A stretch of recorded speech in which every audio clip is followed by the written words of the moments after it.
He's best known for his activism and his role in the hit Netflix series The Umbrella Academy. Coming up, Elliot Page's message to fans as he prepares to release a new memoir. Plus, we'll take you inside the world of Anti-Boy, the newly released music from the late gender-fluid artist Harry Haynes.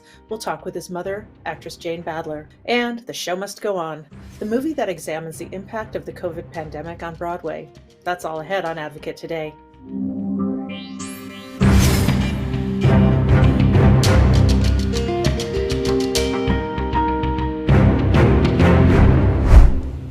Welcome to Advocate Today. I'm Tracy E. Gilchrist. Actor Elliot Page is opening up about his transition and more in a new memoir titled Page Boy. Elliot posted the cover on social media, and he looks great. Page started acting in Canada at age 10. He came out as gay in 2014, and then in December 2020 came out again as trans. Page is the first trans man on the cover of Time. Page wrote on Instagram that at one point he didn't think it'd be possible for him to write a book. He says the memoir is an important step in standing up to those who wish to silence and harm us. The memoir will hit shelves next summer.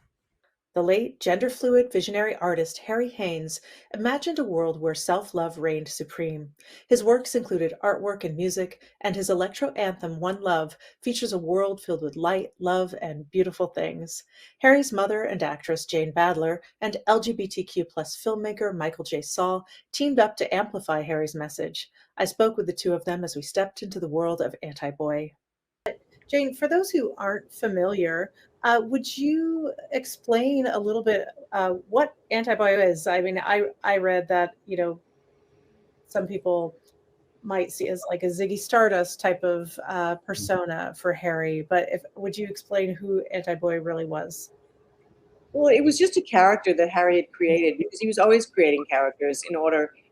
He was very into fantasy, so even at a young age, he did magic and he had a imaginary world called Harryland, and I think he found it hard to actually be in this world, so he was always creating different worlds, and he just felt so it was so unjust the way he felt that a lot of people treated people that were different or that didn't fit into a round, that were square pegs fitting into a round hole.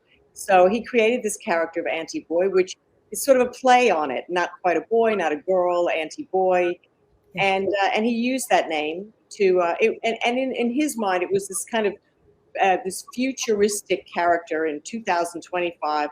Well, now probably later than that. Now that I think about it, 2000, We're so close. way in the future, maybe. And just this character that was kind of part machine, part human, that kept returning to Earth to redo the heartache. Like he was in a relationship that never quite worked, so he kept returning to the place where it didn't work, trying to undo the heartache, and he called it loops of heartache. And his album was called Glitch in Paradise. That was the name of his album because there kept being glitches in the system. So he kept going back to the heartache. So it was just this kind of huge concept he had for all of his future work and for an empire. He wanted to do clothes that were asexual, that both sexes could wear. Because he always wore skirts and he didn't care what. He used to go to the boy, the girl rack. So I think it was just an idea of an empire where there was no, concept of gender. Yeah. Wonderful. Thank you for that. And I wonder, I'm going to stick with you, Jane. What does it mean to you to help carry Harry's message along to new generations or maybe even older folks who see themselves in his work? Well, first of all, the thing that really upsets me is the shame that's around a lot of things like grief and addiction and mental health, and that it's not talked about enough. And I think by just being very open about my own son's struggle with asexuality, with mental health, and with addiction, and he was an extraordinary person.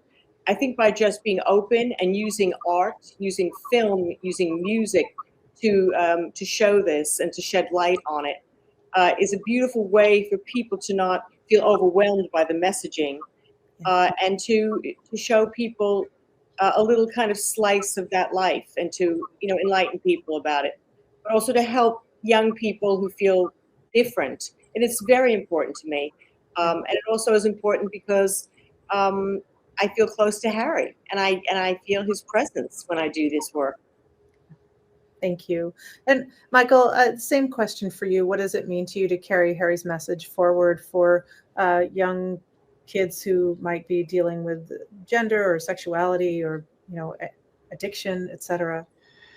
Yeah, I totally agree. I mean, I think anytime we can give people in our community even a few minutes of, optimism and saying, how you feel inside is fine. Show that. Mhm. Let that glow, because you can't listen to the outside world all the time. Everyone wants you to be something else or put you into a box. And clearly, a lot of us are just not that way. And, I struggled a lot as a queer person growing up, but I don't think I have nearly the pressures that kids have today. And I don't know how a lot of them make it. But if we can all, send out this message that, this was what Harry's saying to me in the song, and I think to everybody, is just, it's so simple. Why can't we just love each other? And it sounds really immature, maybe, but it's really how I think I feel. What is next for Anti-Boy? I know you spoke of a film, so I wonder if you could just touch on that briefly. Well, we did release a short film that Harry wrote, and that was a beautiful film. I felt like that was a very big endeavor, and that's out. And I don't think it's out yet. We will put it online and stream it, but right now we're just still showing it in selected theaters. But I'm also writing a memoir, which is amazing to even say, and that will really be about my own life, but also about the incredible awakening I had through having a child like Harry, and about our very intense relationship, and about who Harry was, and about addiction and grief, and hopefully I can help others. Thank you to Jane and Michael for stopping by. Harry's life and work will live on forever through all of those who are touched by it. You can watch the full interview on advocatechannel.com. This year's Out 100 featured the trailblazers and changemakers who are making an impact on the LGBTQ community. Their work is now being honored in the Out 100 special.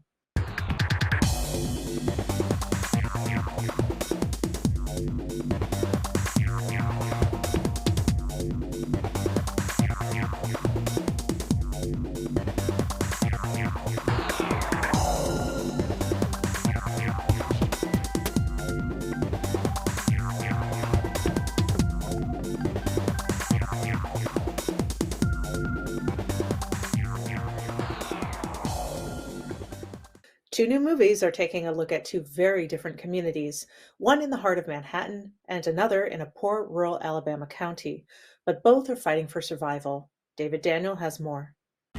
Working on Broadway, it's one of the best jobs that you can have. Doing something 8 times a week, it's your entire existence being in theater, essentially. Canceling a show is unheard of. The show must go on.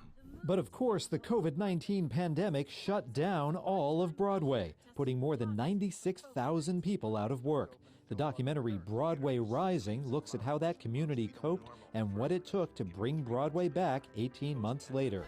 They were literally putting their lives on the line. And they still organize, and still they try and vote. We wanted a movement that would survive the loss of our lives. The strength will come from the work together. In 1965, Lowndes County, Alabama was 80% black people, but none of them were registered to vote. Lowndes County and the Road to Black Power features interviews with people who were there, standing up to racist violence and fighting for their rights in the Jim Crow South. The documentary is now in theaters and available on some streaming services. In Hollywood, I'm David Daniel. Thank you for joining me for this Advocate today. For content and coverage that advocates for you, download the Advocate channel. It's available wherever and however you stream. You can also visit advocatechannel.com to stay up to date on everything from politics to entertainment. I'm Tracy E. Gilchrist, and I'll see you next time.